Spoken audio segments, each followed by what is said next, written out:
Certo, pessoal, então continuando aí nosso curso de tecnologias assistivas e acessibilidade. Nessa videoaula vamos tratar aqui de diretrizes para a construção de conteúdo acessível na web. A fonte desse material aqui é o livro do Nicásio, tá? Técnicas para acessibilidade, criando uma web para todos. O capítulo 2, Nicásio, professor do Senai. Ok? Então vamos passar por aqui e ver aí quais são as diretrizes, quais são as normas para a construção aí de um conteúdo web acessível.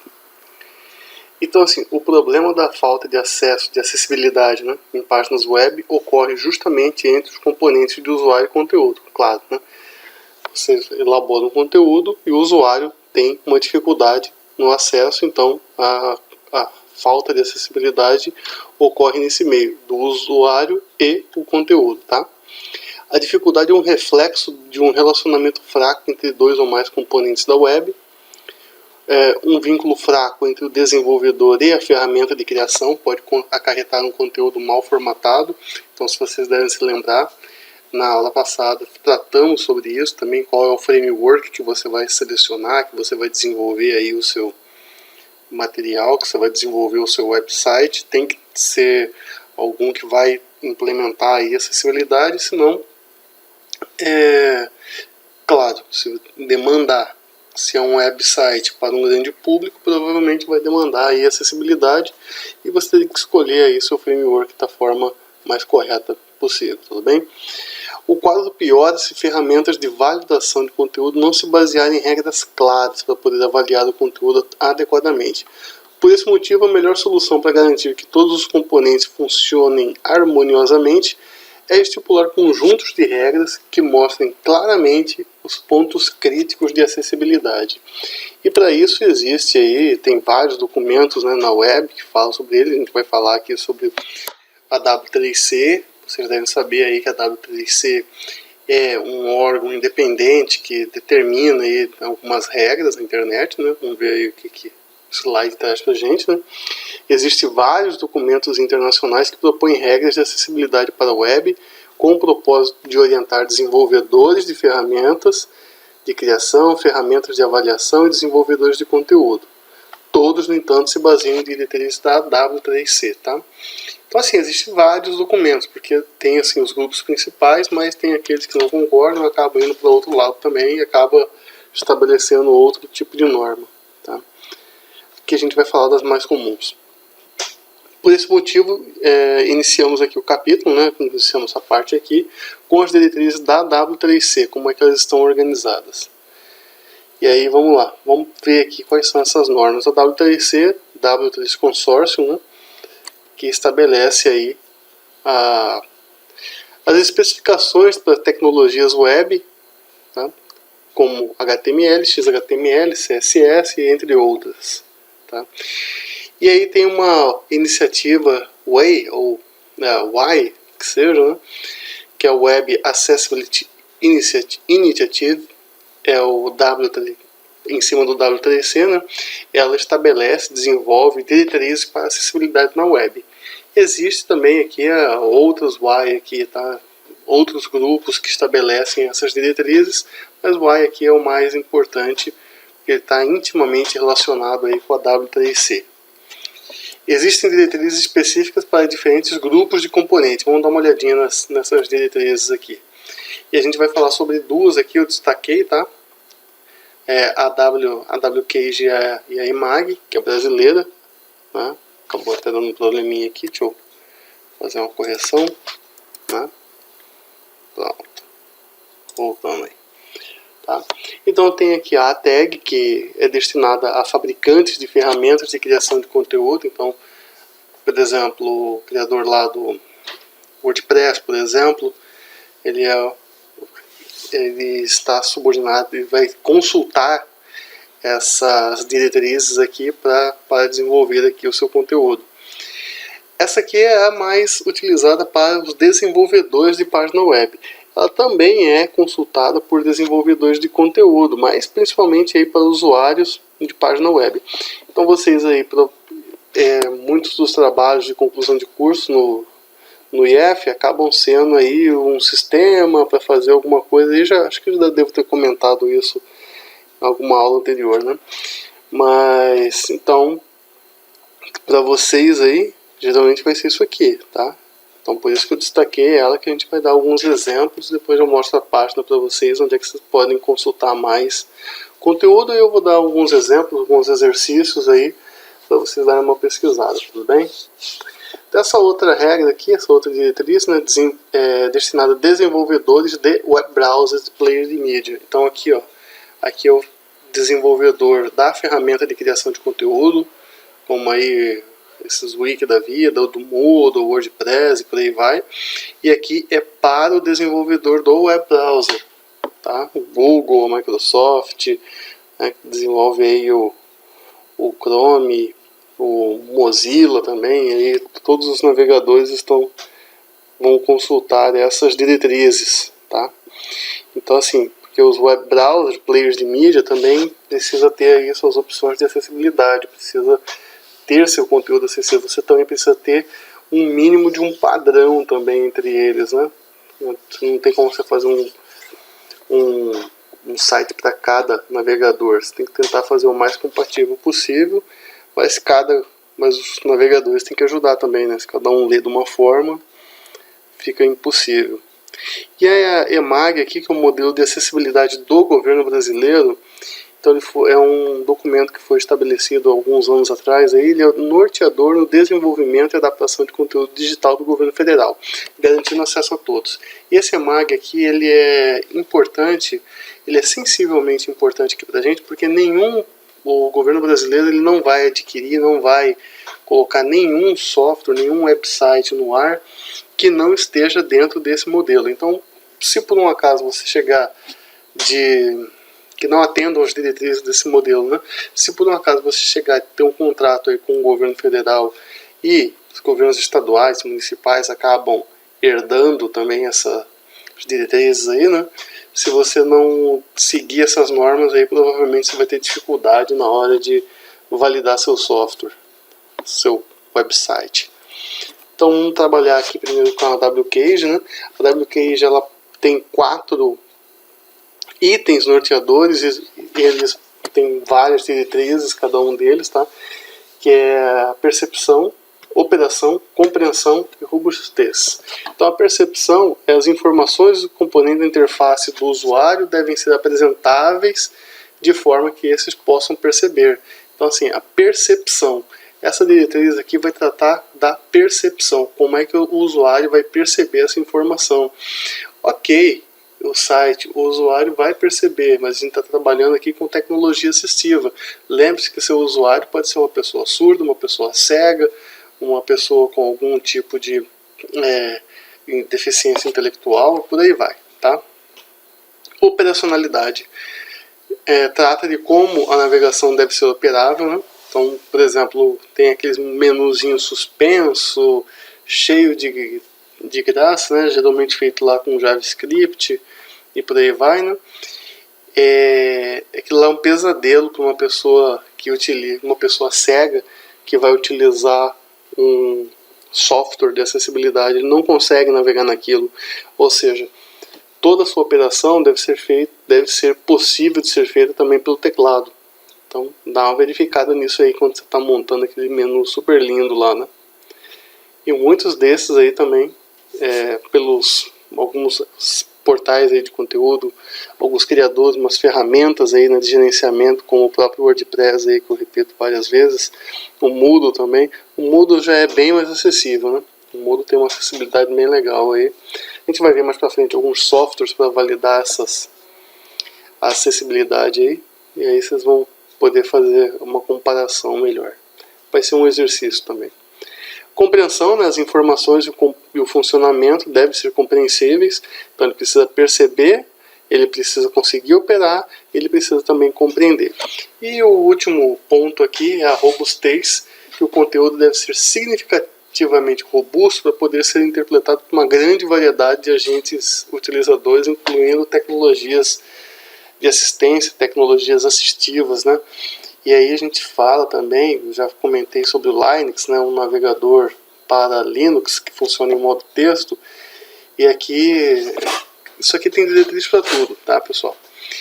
Então, por exemplo, tem um desenho de uma borboleta, ele troca esse desenho de uma borboleta por um código ASCII que simula ali uma borboleta, porque o Linux ele não trabalha com parte gráfica, é tudo modo texto. Então, para vocês verem aí a grande gama aí de você conseguir operar aí o seu site, tornar ele bem mais acessível, tá? Aí ele cobre vários itens. Claro, você não é obrigado a seguir todos, você vai dentro do seu contexto ver aquilo que é necessário para você. Então a percepção aqui tem 4 diretrizes. Primeiro, textos alternativos, né, que é fornecer alternativas de texto para qualquer conteúdo não textual. Então, qualquer imagem você precisa ter uma alternativa de texto, tá? Por exemplo, uma imagem, se você não coloca uma alternativa de texto e um browser não tem a capacidade de fazer a leitura daquela imagem, de apresentar aquela imagem, ele vai apresentar para o usuário o nome daquele arquivo, que é a imagem, né? E talvez o nome não represente exatamente a imagem. Geralmente o nome pode ser um valor sequencial, tipo 1, 2, 3, ou ABC, algo do tipo, né? Então, assim, para que possa ser alterado por outras formas que as pessoas precisem. Também aqui está falando sobre a forma aqui do site, se você poder aumentar, diminuir a fonte, tá? E por aí vai. E usar sempre linguagem simples. Mídia, fornecer alternativas para mídia, isso aí também a gente já comentou, mas é uma diretriz que está dentro da percepção. E cada uma dessas diretrizes tem várias situações, exemplos que pode ser utilizado ali, tem algum código ali que você pode estar utilizando. Isso está lá no portal da W3C. No final dessa apresentação aqui eu vou mostrar ali o site para vocês, tá? Adaptável o conteúdo, você deve criar conteúdos que devem ser apresentados de diferentes formas, layout mais simples, sem perder informação ou estrutura, tá? Tem site que funciona perfeitamente ali no seu computador com a sua resolução, né? Mudou a resolução, já era. Isso aí é complicado. Distinguibilidade, né? Deve se tornar fácil para os usuários ver e ouvir os conteúdos, incluindo a separação do primeiro plano e do segundo plano. Qual que é o fundo? Bom, tem cara que coloca lá um fundo bem bonito, bem cheio de graça ali, que acaba tornando mais difícil aí para o usuário tentar entender aquilo ali, né? O segundo tópico aí, né, é a adaptabilidade, ou seja, o seu site tem que ser mais adaptável, tá? E aí as diretrizes, né? Algumas eventualmente são até semelhantes, né? Teclado acessível, né? Toda funcionalidade deve ser acessível pelo teclado. Tempo suficiente, os usuários devem ter tempo suficiente para ler e usar o conteúdo. Já usamos aqui o exemplo de pessoas idosas, eventualmente vai demorar um tempinho ali para usar. Vocês já devem ter visto sites, né? Acho que, se não me engano, da UOL, Folha de São Paulo, são sites terríveis, né? São portais terríveis, que você acessa ele, você está lendo ali o conteúdo, do nada ele atualiza a página, tá? Então, assim, uma pessoa mais idosa, isso aí pode ser complicado. Apreensões e reações físicas, não conceber conteúdo de uma forma que saiba que vai causar convulsões ou reações físicas. Se eu não me engano, tinha um anime japonês, acho que era até Pokémon, ele causava algum desconforto em crianças, né? Teve alguns registros aí nos Estados Unidos. Então, ou seja, você precisa tentar evitar algum conteúdo que vai causar alguma reação, ou alguma convulsão, alguma apreensão na pessoa. E se for colocar, que coloque um aviso, né? Então, por exemplo, às vezes é um site de humor, tem várias situações aí que pode causar daí um susto na pessoa, então você tem que tentar evitar isso daí, tá? Ou, no mínimo, deixar avisado e a pessoa acessa por livre e espontânea vontade. Navegabilidade, né? Tem que fornecer formas de ajudar os utilizadores a navegar, encontrar conteúdo e determinar onde se encontram. E aí vocês devem perceber, tem vários sites aí, acho que por isso eu falo o Moodle, ele é bastante acessível, ele mostra ali para você uma régua, onde é que você está, qual foi o caminho que você fez para chegar naquela página. Modalidades de entrada, né? Tornar mais fácil para os utilizadores a funcionalidade através de várias entradas para além do teclado. Então, assim, vai poder usar o teclado, um mouse, tá? Ou outros sensores. Então, por exemplo, tem pessoas que têm algum tipo de paralisia, né? Paralisia que eventualmente consegue mexer só os olhos, só o rosto, só a cabeça, né?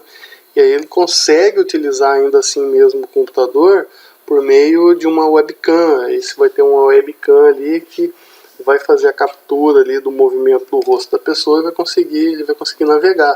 Só que, por exemplo, você tem letras muito pequenininha, muito próximas uma da outra, vai tornar bem difícil a vida dessa pessoa para fazer a navegação. Então, tem que tornar fácil para o utilizador isso daí também. São várias nuances aí que tem que ser levadas em consideração, tá? Quarto ponto aí, tem 3 diretrizes, que é a compreensão. Então o site deve ser legível, compreensível, previsível, né? Fazer as páginas aparecerem e operar de forma previsível, então tudo dentro de um padrão. Você abre uma página, se apresenta de uma determinada forma, então o usuário imagina que quando for entrar em outra página dentro do seu site vai se comportar daquela mesma forma. E existe também um padrão aí de comportamento para os websites, né? Então, quando você tenta fazer uma coisa muito diferente dos demais, você não está inovando, né? Você está complicando a vida das pessoas. Tá? Então é possível inovar numa forma que também não vá prejudicar ninguém. Assistência, né? Você deve ajudar os usuários a evitar e corrigir erros. Então, é questão lá de dicas em formulários, você um campo de formulário que espera receber números, já evitar que o usuário coloque um texto, né? Não permitir a entrada de texto, então algo do tipo aí. Tá? E robustez, né? A compatibilidade. Robustez só tem essa diretriz aí, que é a compatibilidade, que é maximizar a compatibilidade com agentes utilizadores atuais e futuros. Então, assim, incluindo as tecnologias de acessibilidade, ou seja, você precisa pensar não só os... Por exemplo, vamos pegar aqui um exemplo claro aqui, né? Navegadores, existem várias versões. E a gente sabe que, eventualmente, um determinado site vai funcionar numa determinada versão de navegador. Aqui é baseado no livro aqui do Nicásio, ele fala atuais e futuros, mas eu incluiria aqui também passados. Então, eventualmente, você precisa... O Internet Explorer, um navegador já praticamente fora de uso, né? O Edge se tornou aí o navegador padrão da Microsoft, né? O seu site tem que ser compatível sim com o Internet Explorer. Talvez o cara lá vai estar utilizando esse navegador, tá? Outros navegadores aí também, Safari, né? E por aí vai.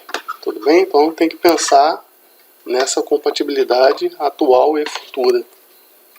Isso aí vale para tudo quanto é software, né? Não necessariamente apenas para a página web. E aqui tem alguns exemplos. Então olha só, na questão da percepção, pessoal, assim, tem muito exemplo. Eu vou passar no final aqui dos slides, aqui, mostrar o site para vocês. Aí eu vou sugerir uma pesquisa, tá? Vou lançar aí no Moodle aí como exercício. Mas dê uma olhadinha nisso aqui, ó. Por exemplo, percepção. Fornecer alternativa de texto para arte ESC e emoticons. Então, por exemplo, você vai lá colocar um emoticon lá de uma carinha de susto. Aqui tem um exemplo do código, aqui essa tag é BBR, que é uma abreviação, né?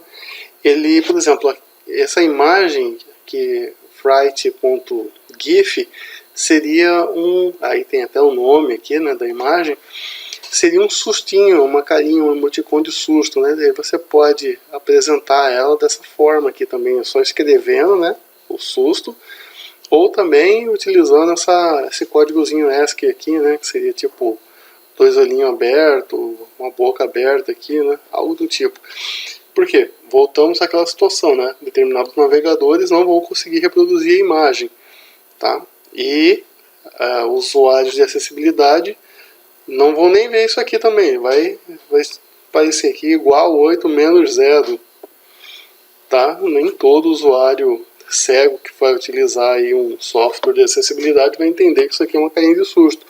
Mas vai ler aqui para ele, aqui, o Fright aqui, ele vai tentar entender ali que aquilo ali é um susto. Então isso aqui é uma diretriz aqui, isso aqui é um exemplo que pode ser feito no seu site. Ou seja, você vai colocar uma arte, vai colocar ali, você pode tentar usar uma forma ASCII aqui. Esse aqui é justamente nessa parte aqui que ele mostra aqui lá no portal da W3C ali, uma borboleta toda feita de ASCII ali, e tem software para fazer isso, não precisa fazer tudo na mão, tá? Ainda com a questão da percepção, a cor ela não é utilizada como único meio visual de transmitir informação, indicando uma ação, suscitando uma resposta ou distinguindo um elemento visual, né? Então isso aqui você tem uma técnica aqui de mudar a cor, colocar uma cor aqui, por exemplo, esse campo aqui, last name, vamos lá, é um campo, o sobrenome é um campo requerido, né? Ou seja, esse campo é exigido. Qual que seria a possibilidade aqui? Colocar um last name na cor que estiver utilizando ali, dentro do mesma folha de estilos, e com um asterisco. Aí ele sugere que você coloque ali, por exemplo, last name, aí entre parênteses required, né? E isso em vermelho. Isso vai possibilitar uma pessoa que tem dificuldade auditiva, uma pessoa que tem até dificuldade visual, não cegueira total, né?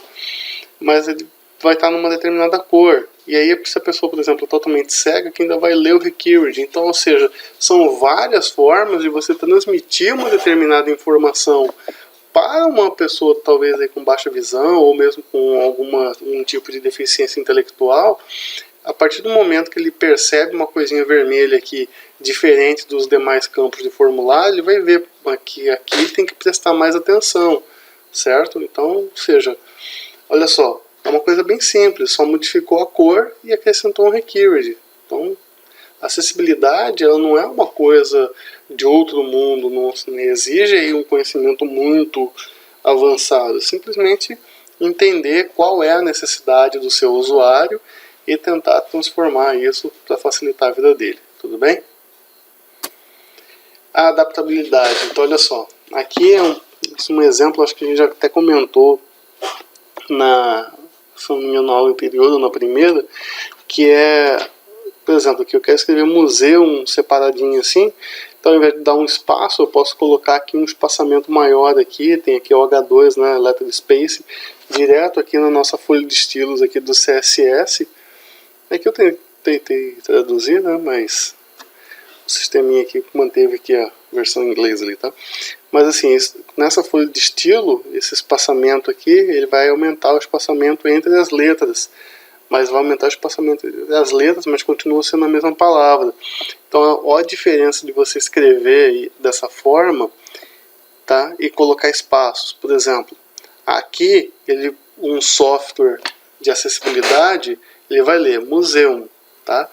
Se você fizesse simplesmente M espaço U, S espaço E, o software ia ler o seguinte: M maiúscula, espaço U, espaço S, espaço E, espaço U, espaço M, entendeu?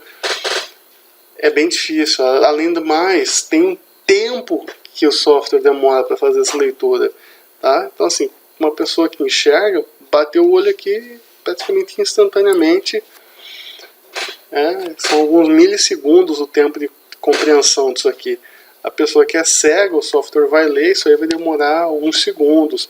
E quando você coloca isso num conjunto muito grande de coisas ali que o software tem que ler, atrasa bem a vida da pessoa, ou seja, vai ter uma percepção muito mais devagar do seu site, tá? A compreensão e identificação de erros, vamos lá, antes de ir para a robustez, né? Ela não tem ali muitos códigos de exemplo, mas tem muito mais regras ali, né? Então, por exemplo, se for detectado automaticamente um erro de entrada, o item que está em erro é identificado, o erro é descrito ao utilizador de texto. Então é isso. Você tem que tentar minimizar a possibilidade de ter erro. Então, algumas dicas ali.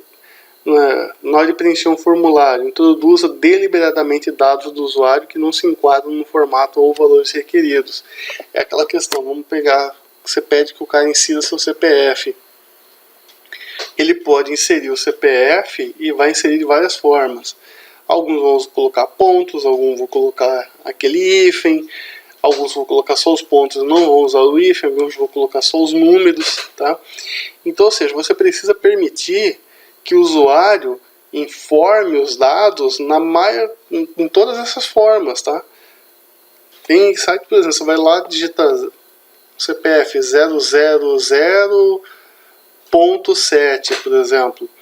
A hora que ele bate o ponto ali, já trava o site. Fala assim, por favor, digite somente números, e aparece numa caixinha de erro. Então a pessoa tem que fechar aquela caixa, tentar de novo. Tá? Então, assim, é uma dificuldade. Então é preciso permitir que a pessoa introduza os dados das mais variadas formas possíveis, e você, no seu código, precisa tentar ajustar isso daí, tá? Então, agora, se realmente acontece um erro, é você fazer uma descrição do texto, um campo que indica o erro, e dar uma dica aí para a pessoa, né, como é que vai fazer isso. E verificar se os dados introduzidos são reproduzidos, exceto se os dados estão em campo relacionado com a segurança.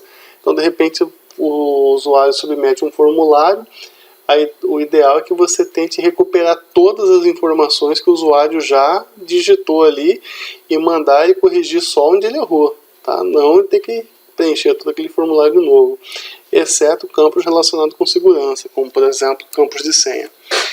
E a robustez e compatibilidade é a parte mais simples, mas também tem várias regrinhas ali, que é você validar o HTML, né? Então, páginas HTML incluem uma declaração do tipo de documento, tá? E muitas vezes aqui esse doctype, né? Que é um sinalzinho de exclamação doctype, daí informa ali qual é a versão do HTML. O que acontece é que a maioria dos casos só coloca lá uma barra HTML, daí já começa lá a barra body, que é o corpo lá da sua página, e encerra. É importantíssimo você identificar aqui qual é a versão. Por quê? Porque um navegador, um navegador qualquer que seja, ele vai fazer primeiro essa leitura e tenta se ajustar também àquela versão. Tá? Então é importante você colocar esse doctype aqui, tá? Para manter a compatibilidade. Isso aqui é só uma dica, tá? Beleza, é o fim da apresentação. Eu vou passar aqui no site aqui. Primeiro aqui da W3C. Vocês vão encontrar lá em w3c.org, tá? Também pode digitar aí no Google W3C, Y, tá? E aí vocês vão encontrar ali as diretrizes. Tá tudo em inglês, claro, né? Não, nem sei se isso aqui tem em português. Vocês podem pesquisar ou também podem traduzir, tá? Um browser muito bom aqui, um tradutor muito bom, gratuito, é o DeepL, tá? DeepL.com. Esse aqui é um tradutor melhor que o Google Translator, se vocês tiverem dificuldade, tá? Então aqui ele vai passar aqui, ó, tudo que eu falei aqui para vocês está aqui, tá? E aí, claro, muito mais, né? Por exemplo, captions aqui, então na parte do site ser percebível, né? Que são os captions. E aí, ó, ele vai dar um monte de exemplo ali para vocês, ó. Captions para mídia sincronizada, dá o exemplo, fala o que você tem que fazer, qual que é o objetivo dessa técnica, tá? Adaptabilidade, o uso de cores. Então aqui tem várias possibilidades aqui, né? Vamos pegar aqui, tá? Tem os exemplos aqui, qual que é a garantia que a informação também está disponível no texto, incluir dicas, né? Esse aqui é aquele formuláriozinho que eu mostrei para vocês, tá? Então assim, tem todas as diretrizes aqui da Y estão aqui, basta a vocês copiarem. Eu vou pedir, copiarem não, vocês consultarem na hora de montar ali o seu website. É bastante coisa, né? Tem bastante coisinha aí. Eu vou passar um trabalhinho para vocês vão ter que dar uma pesquisada aqui, ó. Nem tudo aqui é exatamente só para páginas da web. A questão de colocar o foco, né, num determinado objeto, destacar um objeto que recebe foco aqui, ó, colocando um CSSzinho aqui. Então, de repente, um link que passa o mouse em cima, ele pode ficar ali com fundo de uma outra cor, tudo bem? Bom, esse aqui é o portal aqui da W3C e as diretrizes da Y, tá? Vamos dar uma passadinha aqui pelo IMEG aqui do governo federal. Adivinha, se você clicar aqui para fazer download do modelo, o que vai acontecer? Vai aparecer Só pode aparecer agora. Eu cliquei agora e deu Page Not Found. Tá demorando ali, provavelmente vai dar Page Not Found. Então, aqui tem todas as diretrizes, tem aqui o manual, o acesso de pessoas com deficiência, fala qual que é o público, as versões do EMAG, tá? Alterações, a legislação, isso aqui é importante, eu não passei, provavelmente não vou passar mesmo para vocês, tá? O processo para desenvolver um website acessível, tá? As recomendações de acessibilidade. Então, ou seja, se você for montar aqui um site para o governo federal, esse aqui é um portal que você precisa consultar também, tá? Para o governo federal, qualquer outro tipo de governo.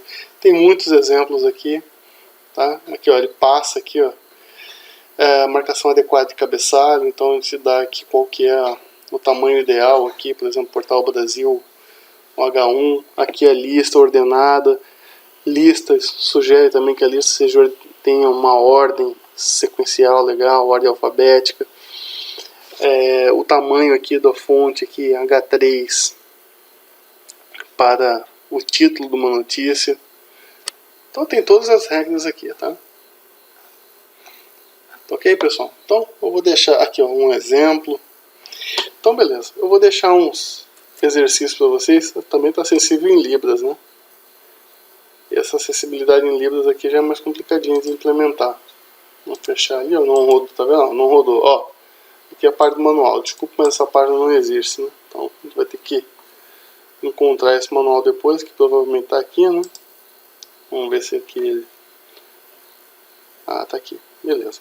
Aí eu vou deixar disponível também no Moodle para vocês. Certo, pessoal? Então, vamos encerrando aqui essa videoaula. Vou tentar fazer umas videoaulas um pouquinho mais curtas, né? 50 minutos eu sei que é meio puxado. Qualquer dúvida, manda lá no Moodle ou no grupo do WhatsApp, tá bom? Vou deixar o exercício para vocês e até a próxima.